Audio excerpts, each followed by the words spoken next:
Previously on Fate and the Fablemaidens.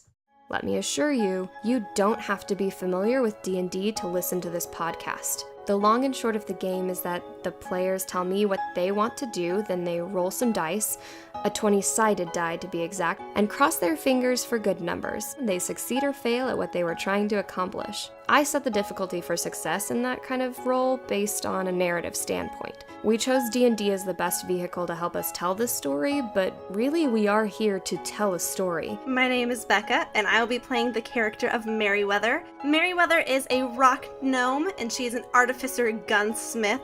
I'm Laura, and I will be playing Winnie Took. She is a Lightfoot halfling. She is following the bard track. My name is Sam. I will be playing Twyddle. She is a changeling barbarian. Just sit back and you'll hear a tale of a fateful trip that started in a small lake town aboard a brand new airship. 3 adventurers set sail that day for a 3-day tour. Well, shall we begin the adventure? This is Fate and the Fablemaidens.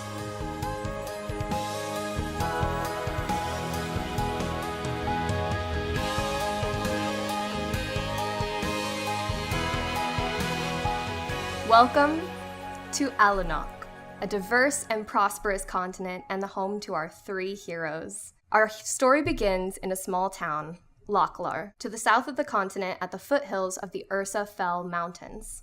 Winnie, Clure is your hometown. How do you typically spend your days as you live with your parents?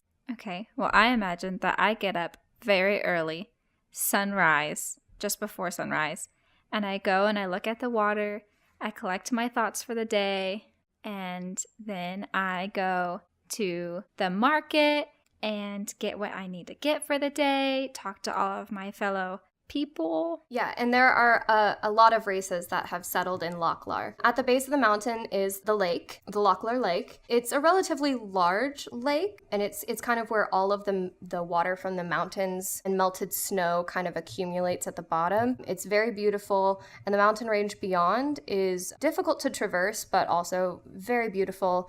It's a great tourist population. You have a lot of people come through just to visit, to get away as a little retreat. The town itself is not wealthy necessarily, and it's not so big as a city. It definitely caters to travelers, and there are some well-to-do families like your own. Your family is not necessarily wealthy, but as far as the town goes, you live in one of the bigger homes, a nicer retreat that people might pay to stay for their weekend vacations or week-long retreats, things like that. You go out, as is your routine, to the lake, and you go to the market on your way home. And as you get home, you walk into the front room and find both your mother, Lee, and your father, Jost, sitting in the front room waiting for you. Hey, Mom, Dad, what's up?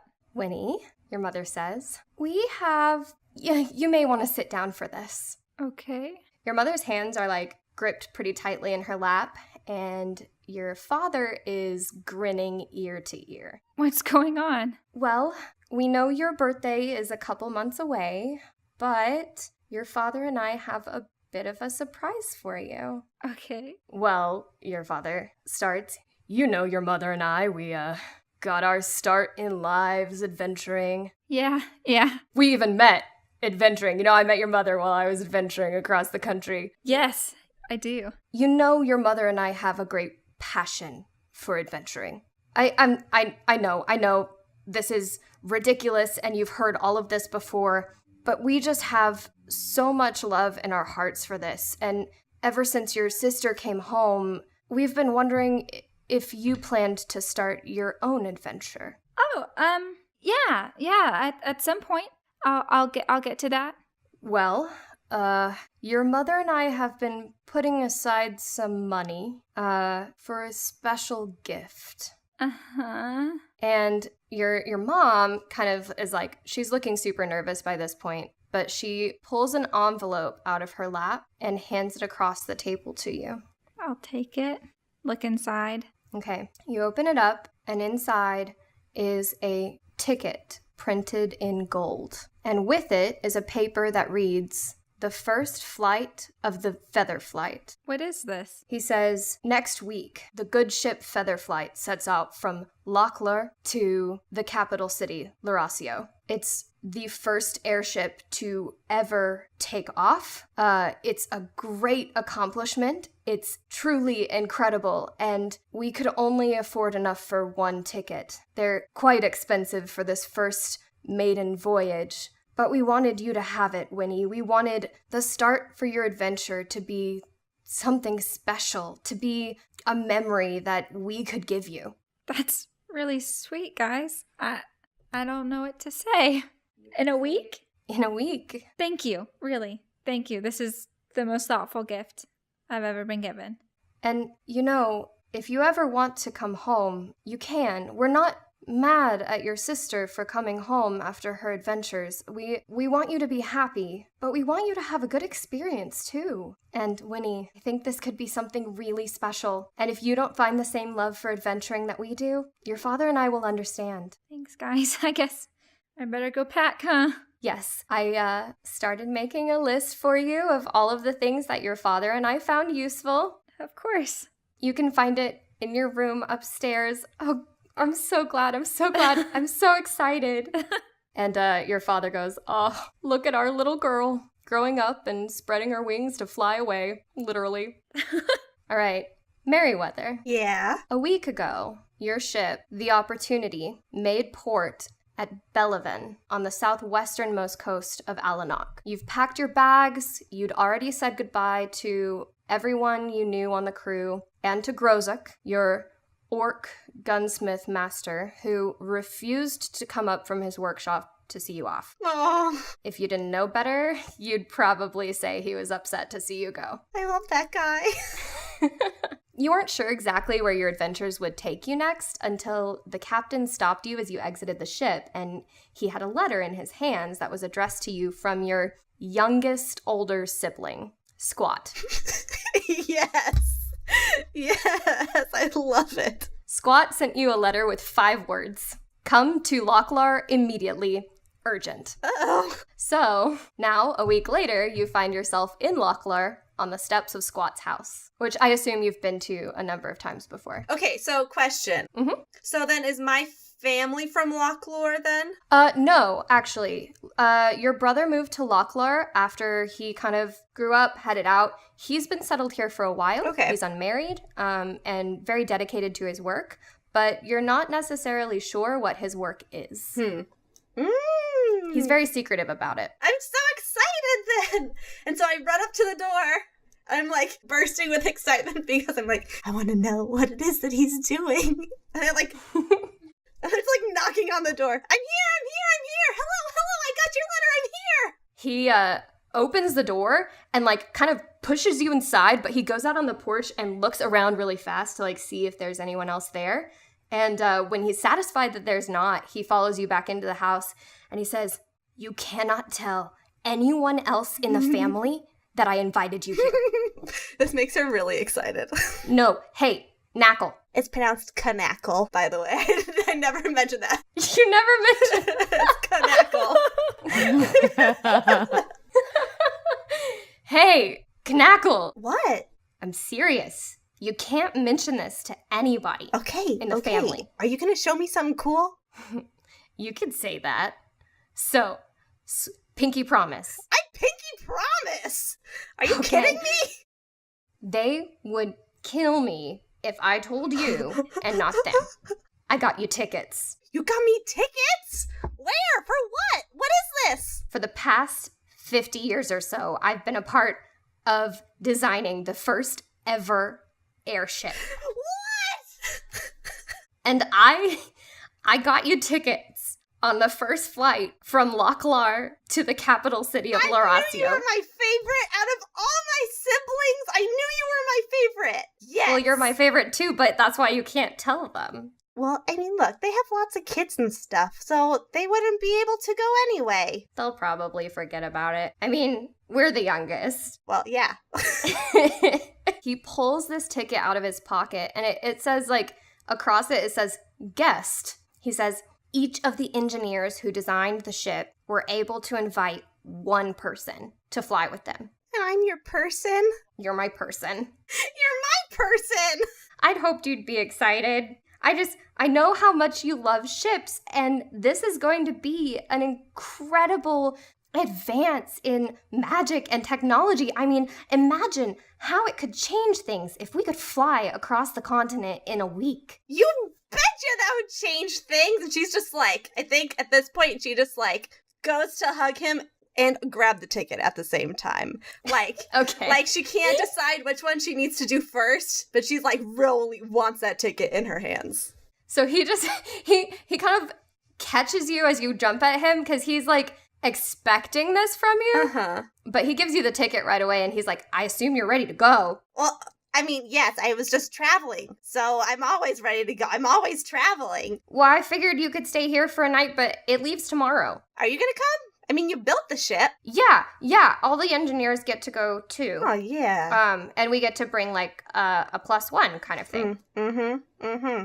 But most people had to pay a lot of money to get either first class tickets or even the regular passenger tickets are pretty expensive. So I'm pretty excited. Yeah. Okay, well, I guess let's stay here. Because, well, there's no point in me leaving if you're going to be hanging out here. We're just going to see each other anyway. I have a house. Yeah, why not? So we'll just stay here. And tomorrow, we'll go. we'll witness history. Oh my goodness. That's like a once-in-a-lifetime thing, and we have such long lifetimes. I mean, isn't that crazy? Twyddle, you left your tribe only a few days ago, and in that time you've been pretty much as quickly as possible making your way down the mountain, but it is a bit of a process to get to where you know the nearest human town to be. But you now find yourself, and I say human town, I mean non-changeling town. There are a lot of races, but yeah. You now find yourself walking through the streets of a town called Lochlar. I'm gonna take the form of a red-headed dwarf that I know. So long red hair, red beard. Okay. As a dwarf, you make your way through the town. I'm scratching my beard as we go because this thing's really itchy.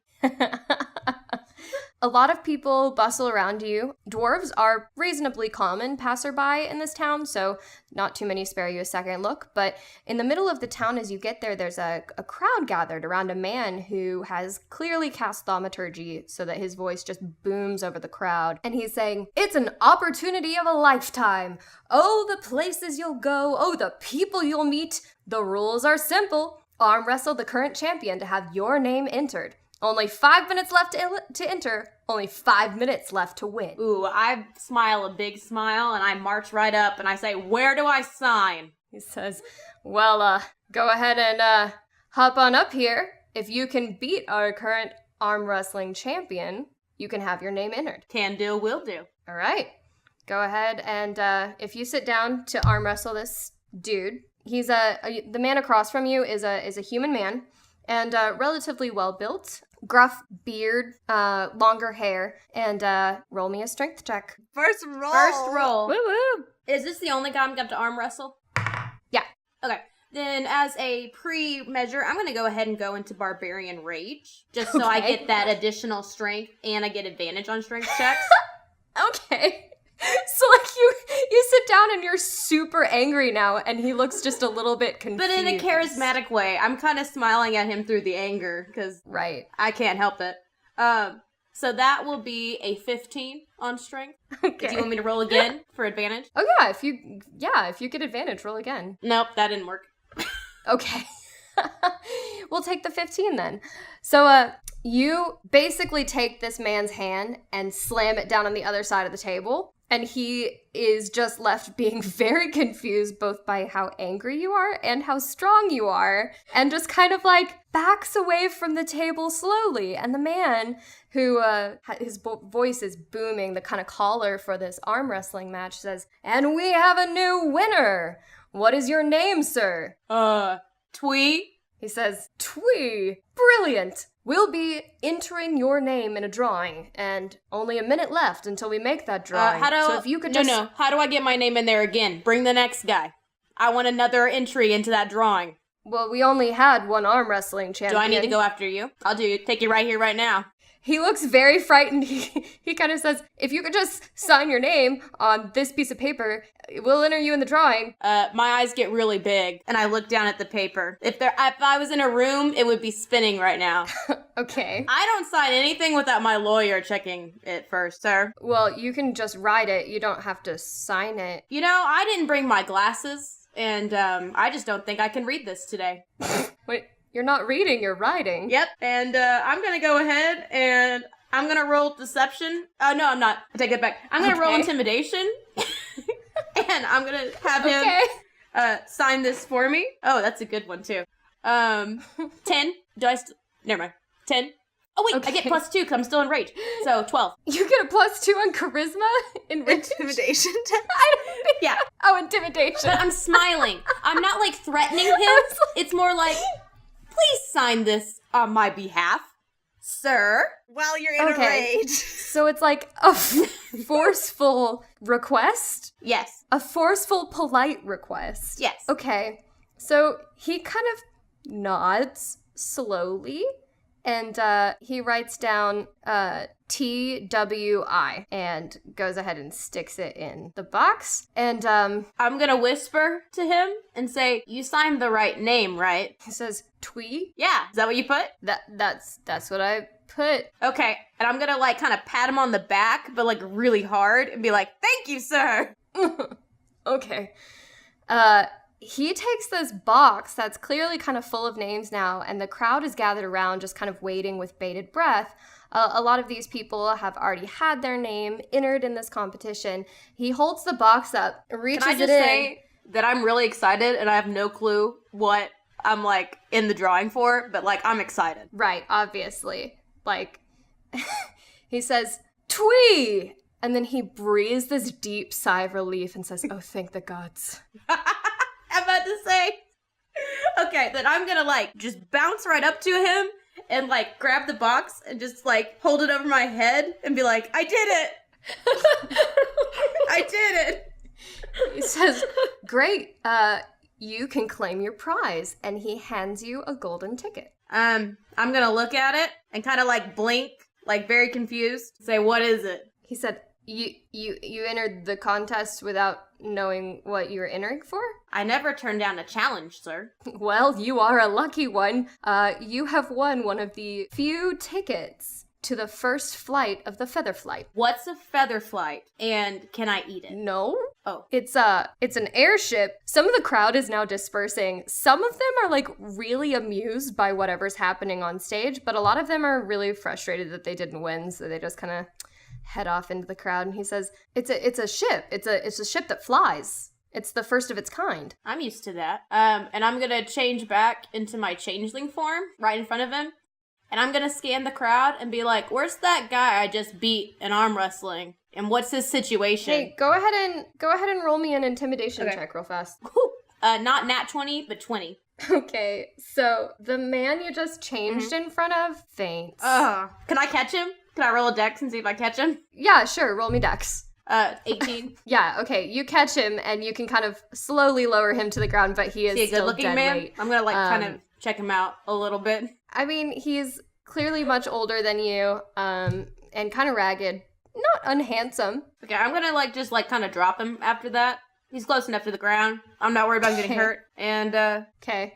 I'm just gonna scan the crowd again, see if the guy I beat is there, because, I wouldn't mind him buying me a glass of ale this evening. Yeah, you can't find his face in the crowd. You kind of assume that his pride might be hurt, that he lost so quickly. 'Tis life. Yeah, he ran off pretty fast after that, but you now have a golden ticket, and one of the men up front kind of says, do you even know what you're doing with that ticket? Nope.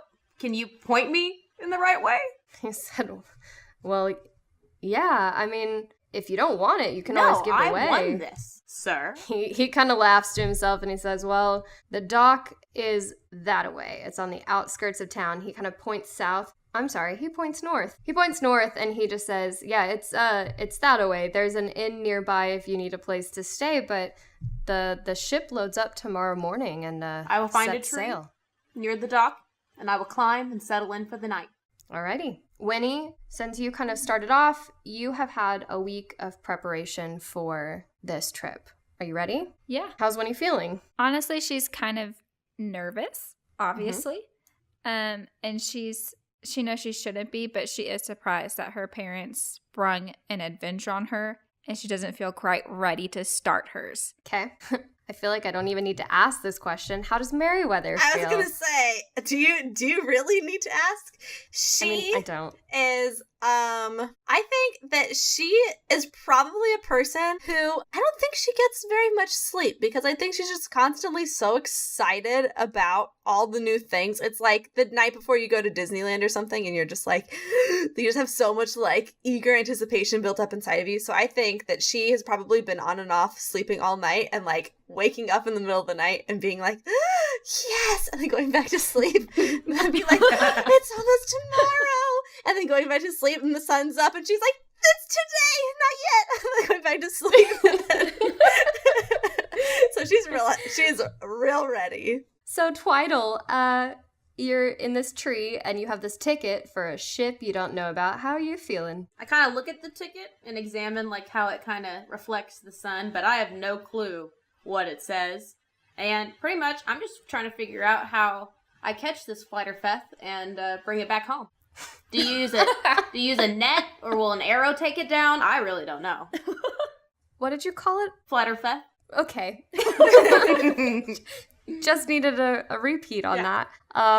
Yeah, we got that. So I'm sure you're having very interesting dreams of catching this Flighterfeth. Yeah.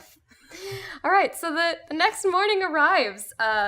All three of you find yourself gathered at the dock, and it's a ramp that leads up to this massive ship. It looks much like you would find on water, except it has large propellers that reach up towards the sky on top of it and are currently still. From this ramp is essentially stanchions that mark off the line for anyone who has a ticket, and you're not allowed past the stanchions unless you have one.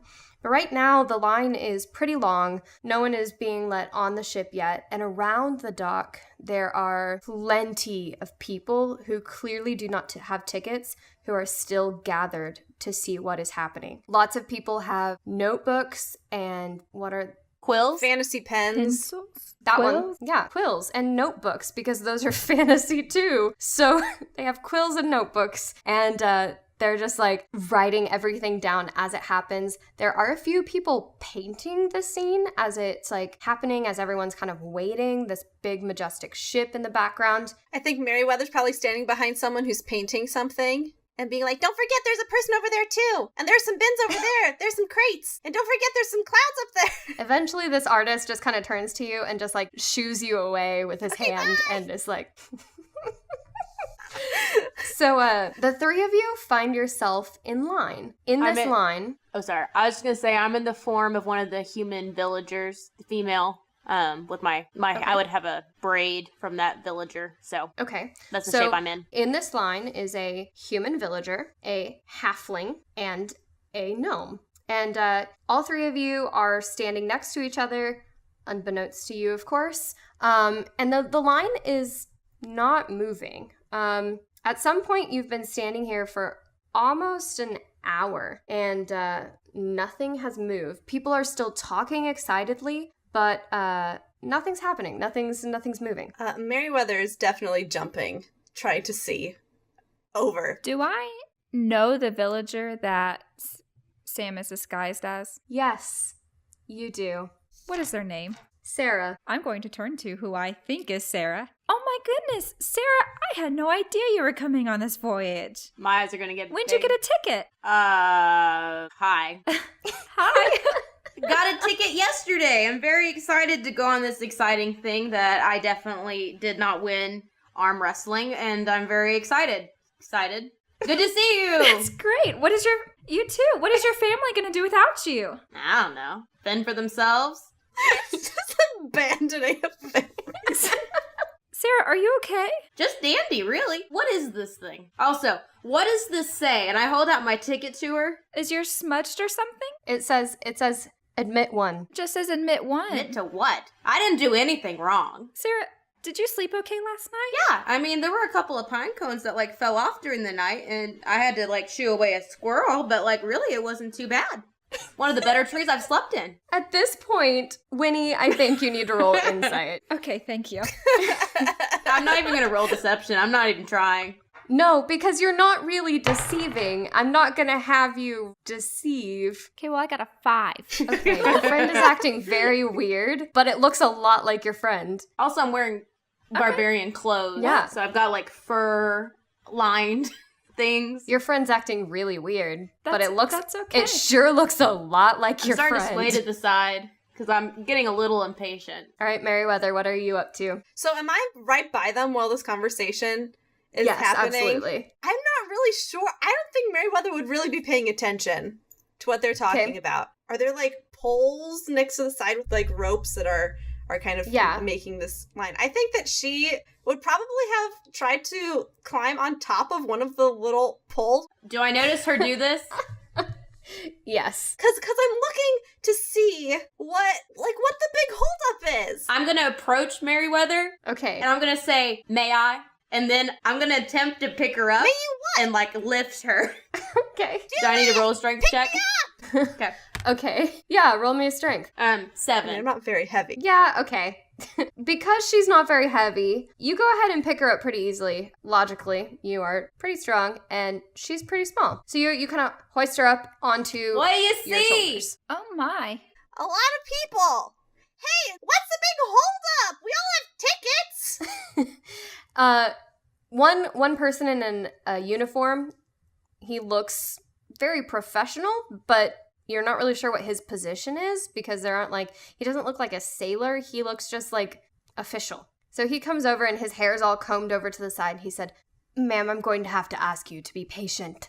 I'm gonna have to ask you to move up this line. We will start boarding this ship in just a few minutes. You have to understand, this is the first of its kind, and Yeah. Well, I've seen a lot of things for the first time, so I'm not, like, super impressed right now. Well, okay, here, look, here's the thing. If there's a problem, my brother Squat's one of the engineers here, and let me just go check and see if he needs help. I maybe can help things move along if you just let me get on the ship. I'm sure that your brother is already on board if he's an engineer, and he's making sure everything is taken care of so everyone can board without a problem." I stayed in the house last night because I thought we were going to go together, but I guess not. I should have gone the night before, and I could have snuck onto the ship and hung out, and I would have already been on. But instead, I'm sitting here, and I'm talking to you. I don't know why that is. He's starting to look a little bit intimidated by this little gnome atop. I'm sorry. I don't really mean to scare you. I'm just really excited. What's your name? My name is Charles. Hi, Charles. I'm Merryweather. Hi, Merryweather. He says, "How about I go check and see what the new estimate is?" Really? Wow, that's so nice of you. Thank you. How very kind. I smile big. Winnie, I feel like you're suspicious enough to go ahead and roll insight again. Okay. 17. Yeah, okay, now you're realizing this is not your friend. Like, there's something wrong. Excuse me. Yes. Sarah, Sure. how's, your cow? Jerry. That's a stupid name for a cow. But how is he? He? Why would you have a boy cow? Why would you have a boy cow? You can't milk a boy cow. That's utterly ridiculous. Winnie is not a farmer. Neither's Twyddle. Okay, okay. Who are you? 'Cause you're not Sarah. Oh, okay. This is making you uncomfortable. Here, just a second. I'm gonna change into my dwarf form. My male dwarf form. Okay, What? Merryweather, Wait, what? you are now a couple feet shorter. Well, because would I have fallen some, or would I have been, I got you. resting securely I'm holding on? You're secure. Wait, are you just holding me? Like, with your hands? Or No, am I- you're on her. Oh, I'm sitting you're on on her your shoulders. Okay, I think at this point, Merryweather would have just been like, whoa! And, like, jumped off and been like, that was awesome! How did you do that? What is going on? You were one person, now you're another person. As this confusion kind of just snowballs, you're all on eye level with each other now, and the line abruptly starts moving. What is happening? I scoop my arm into Winnie. I don't know who she is at all, but I scoop my arm into her arm and I'm like, let's go! and then my other arm into who I know as Sarah. Come on, Sarah, but maybe not Sarah. You can call me Twyddle. I'll explain later. Hi, Twyddle. I just start going. I'm like, let's go.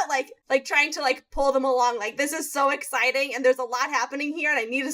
There's more information I need to find out.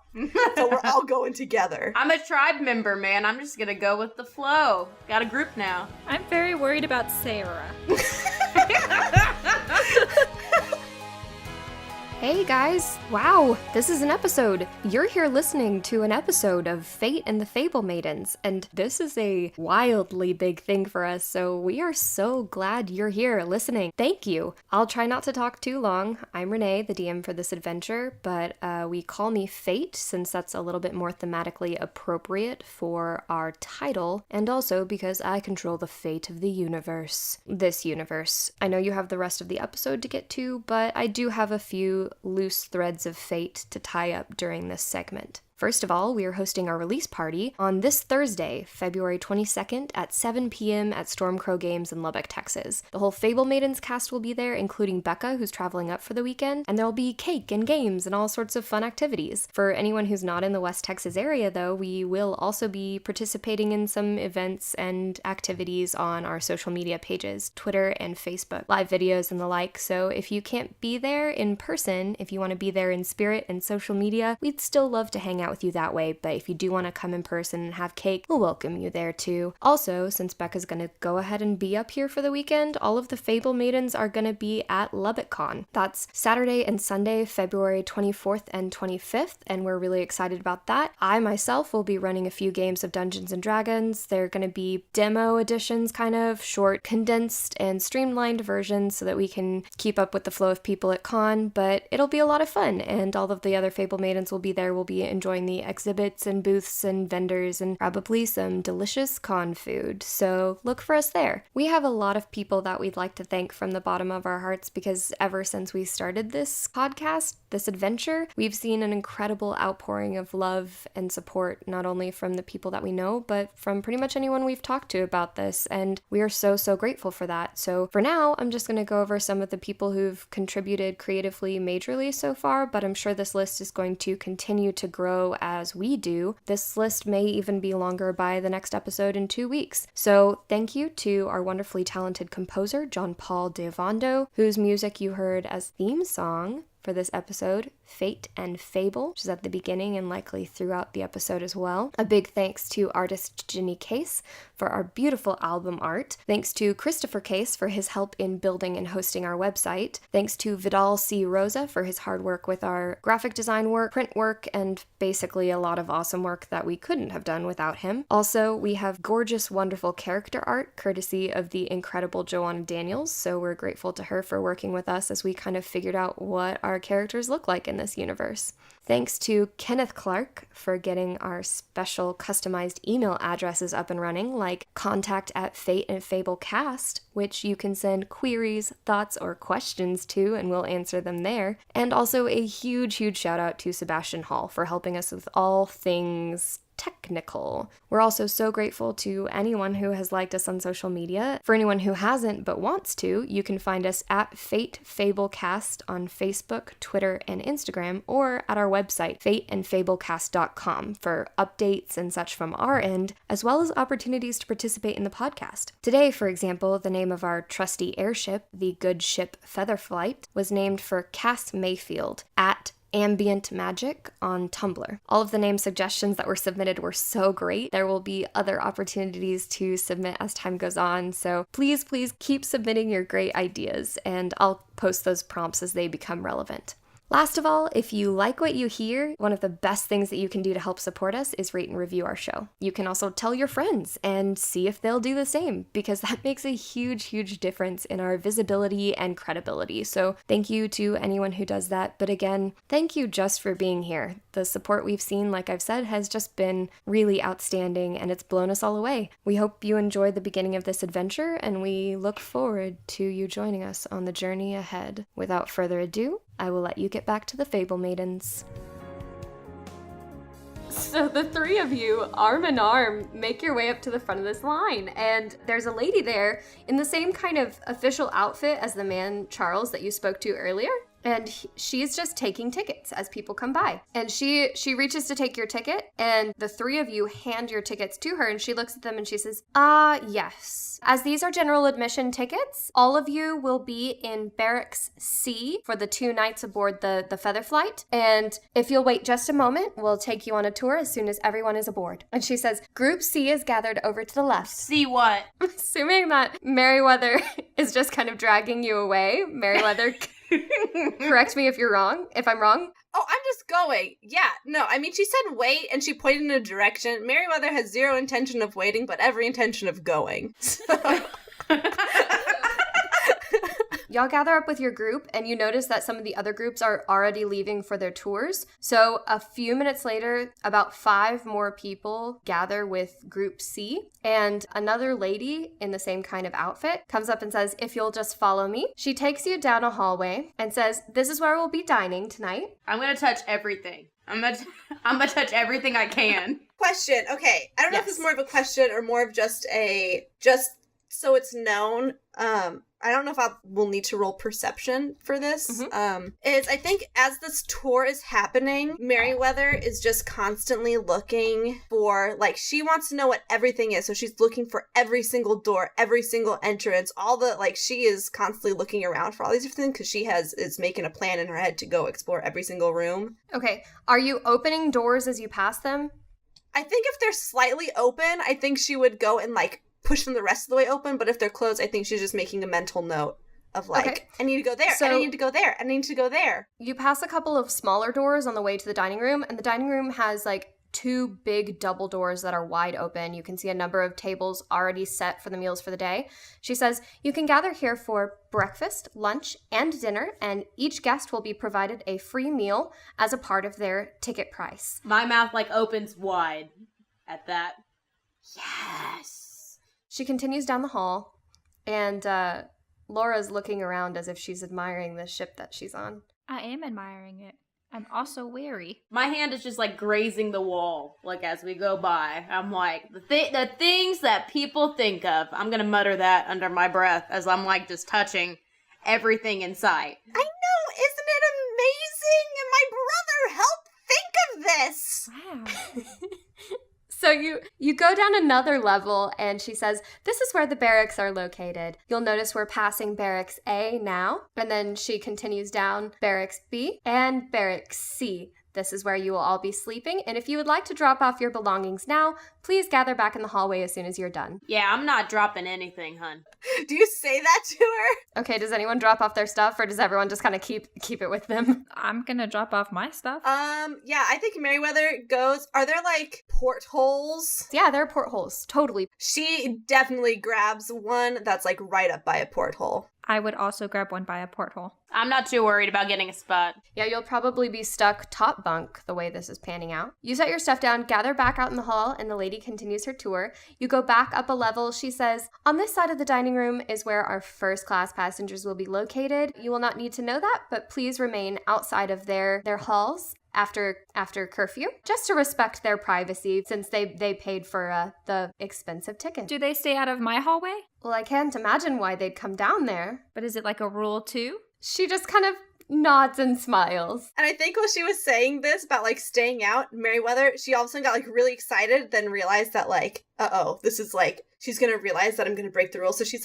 has her hands behind her back and is just over agreeing with everything she's saying. Of course, why? We would never, I would never, ever go where I'm not supposed to. I'm just over there wondering, silently what a curfew is. I'm not gonna ask.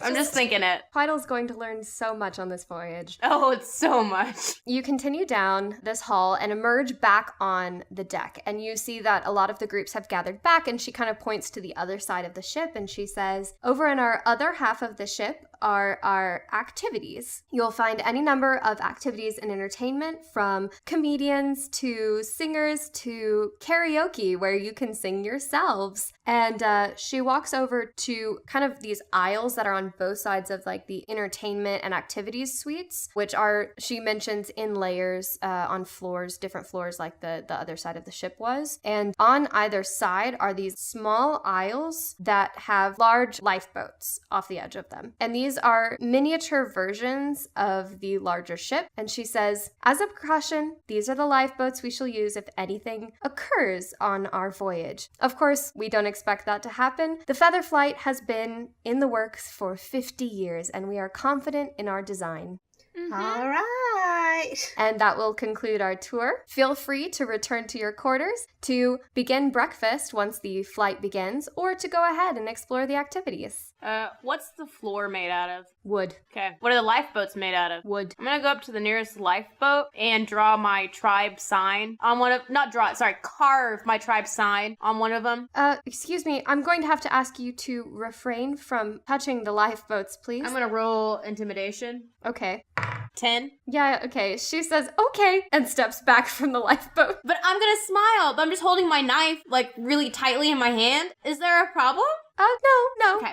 No problem. This one's mine. All right. Okay. And then walks away. Now, I'm still thinking about Sarah. And this lady, or this dwarf man with a knife who's smiling. It's very concerning.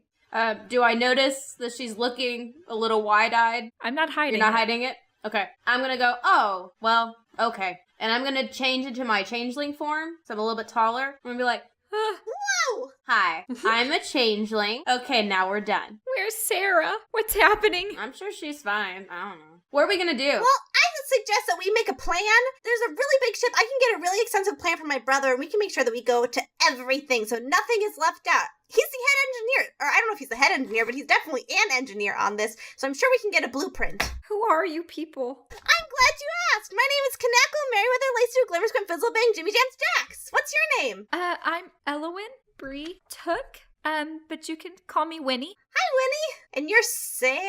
Or something? That's not Sarah. No. Twyddle is my name. I'm from the Twyddle tribe. Up in your mountains back there. The three of you have a 3-day journey to both get to know each other and ask the questions that you clearly need to ask. So to kind of abbreviate some of this journey, how do you occupy your time? Individually or like group-wise?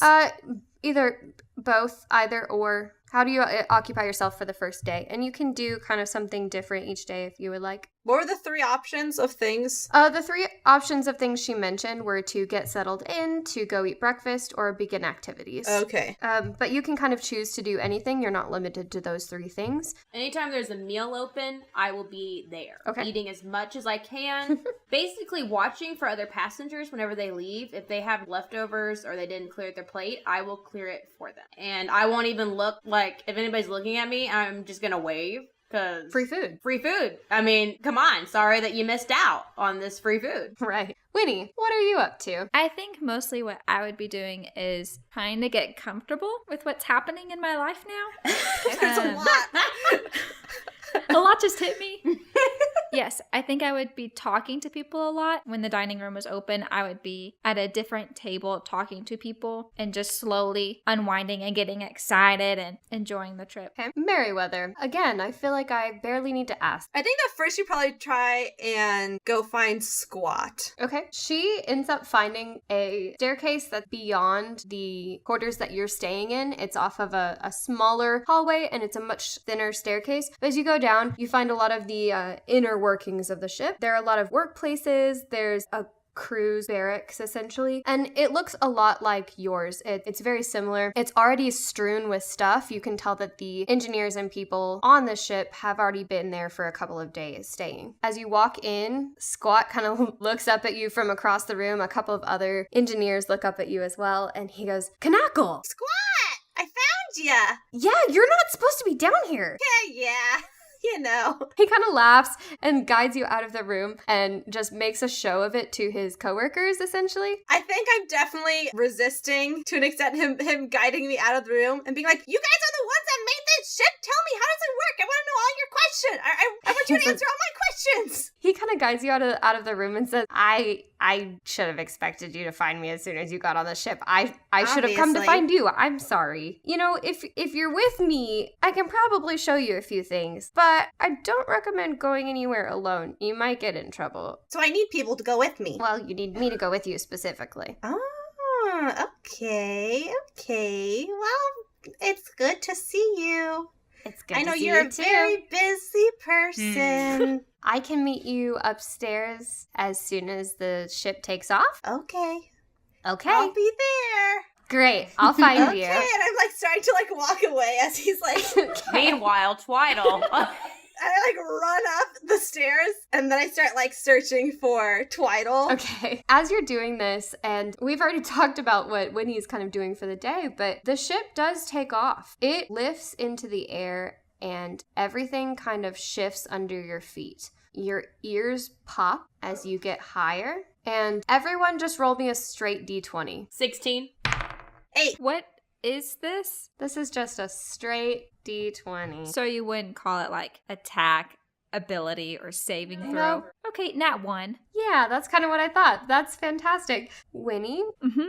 you have a very hard time finding your air legs, for lack of a better term. You probably get pretty airsick for at least the first couple of hours of this flight, and it's really hard. It hits you really hard. It's very dizzying. You constantly feel like you're moving. I knew I wasn't ready. So it does take you a while to rejoin the rest of the group. Merryweather, you find Twyddle in the dining hall. Twyddle. Okay, so Yeah. you can change into people. Yep. Can you change? Okay, so I have, okay. While she's doing that, I'm gonna change into her. Oh, okay, good. Okay, now be me but a boy. I mean, be my brother. Oh, first Can rule. you be my brother? I have to see a person to change into them. At this point, Squat walks up to you. It's him. That's my brother, Squat. It's me. I mean, it's not me, but she looks a lot like me right now, doesn't she? Knackle, I know this one's you. Uh-huh. Who's that? Can I ask about Squat's attractiveness? Squat is very cute. He's like huggable, lovable teddy bear. He has very, very curly hair, big glasses, and rosy cheeks. So still in the form of his sister, I'm gonna kind of lean in and be like, so what's your story? Oh, this guy's got a little weird, but okay, you're taking a good look at him, right? I think that's what you're doing. Oh, You're taking a pretty good look at him. Definitely. Okay, good. Well, that's good. Good. I'm gonna change into him to prove that I was looking at him. Okay. I wasn't gonna have her help me sneak around anywhere. And then I'm gonna like head nod at him, like, sup. It takes him a while to find his footing in this situation, but eventually he kind of gets to the point where he can take it in stride. Merryweather, he knows that you are lying through your teeth. What gave that away? Yeah. Twyddle, it takes him a while to kind of learn how to deal with you, and there are a lot of awkward laughs, but once the ship is in the air, he is able to spend most of the day with you. He does show you some of the storage facilities. He explains some of how the ship works. He actually does give quite a long lecture to Merryweather about the mechanics of the ship and how this technological innovation will carry us into the future. And I'm asking very smart engineering questions. Right. Twyddle, how are you feeling about this engineering conversation? While they're talking, I'm daydreaming and carving what is definitely a likeness to Squat on the floor. Okay. I think Merryweather is actually, no, I was gonna say maybe she's like, what is going on? But I think she's just so enraptured with the conversation about how the airship works that she is just not, she's just so oblivious. Yeah, Squat's a little oblivious too. Twyddle caught him off guard, but he definitely does not realize that she's into him. that's not even crossed his mind at this point. He just was very, very thrown off by her looking like different people. So the first day passes pretty simply. Those are your general activities for the day. Oh, I've changed back to my form during that time, because that'd be too weird. Yeah, that's understandable. Winnie, Yes. you are able to rejoin everyone by dinner. Enjoy your dinner. You get to talk to a number of people. The three of you stay the night on the ship, reasonably close within the barracks, and the second day passes similarly. Whenever I get in there, I'm just gonna find the bunk I want and probably, like, just flip the person out of it Oh no. Okay. and be like, either you can come cuddle or you can sleep on the floor or find another bunk. Good night. They swear a little bit under their breath, but go to find another bed. The next day passes pretty similarly. Winnie, you are feeling much better. You've kind of Good. gotten it out of your system. You do still feel like you're moving a little bit. It feels weird, but you're not so sick anymore. So the second day passes, you're able to kind of do whatever you want. You learn that Charles, who you met in line, is the activities director. He explains everything that you can kind of do. And we'll just go real fast and kind of say generally what you spent your second day doing. I think Merryweather has plans for me. I think we maybe can talk Winnie into those plans. Yeah, I mean, I don't think Merryweather much cares. Who I think that at this point, really, her caring about Twyddle has gone out the window. Like, she's no longer interested in Twyddle. She's more interested in the fact that Twyddle can turn into her brother. Yep. And is like, she is so useful. So Twyddle, you know those first class quarters that we haven't been in yet? I'm gonna transform into one of the first class passengers that I was eyeing the morning before. Yes. All right, so y'all continue to do some exploring. Winnie, what are you up to? I think I would have started my morning in my little quiet sunrise, wherever the sunrise is in the sky. That was interesting to figure out. Yeah, you can kind of see almost the whole sky from the deck, so you can kind of watch the whole sky as the sun rises. Yes, so I definitely did that. And while doing that, I thought, you know what? It's time to suck whatever up. This is exciting. This is great. Let's get into this and let's make the most of whatever this is. Purged all of your doubts out yesterday with that air sickness. Sometimes you just gotta vomit for a few hours. That's right. Yeah, not anymore. So if I overhear them talking about going to the first class area, Yes. yeah, I'm going to join them. I don't think that's fair. I think I should be able to get to go there whenever I want. Yes, Okay. I agree. We should go wherever we want, whenever we want. I'm gonna stick my nose up in the air and go, yes, darling. That's right. We paid for this. Well, okay. I'm gonna just go ahead and say you spend the whole day in the first class quarters, and because you're with Twyddle, who looks very much like a first class passenger, and she keeps saying that you are her guests, you get free wine. I have a little bit too much of that. You get facials, massages, like everything, all the nice treatment is over in like Yeah. manicures, pedicures, everything. You just get the full treatment in the first class quarters. A lot of the people in first class are actually over in the entertainment section. There are some that are doing, karaoke. There are some that are attending the concerts. There are some that are just enjoying the open bar. But there are about half of the first class citizens who are in there with you today. Most of them are talking about the activities that will be going on tomorrow, saying they'll kind of enjoy the spa today and move over to the other side of the ship for the next day. But you also hear them talking about the dance tonight and just the celebration of the feather flight and that, what they're going to wear, how they're going to do their hair, and that will be after dinner.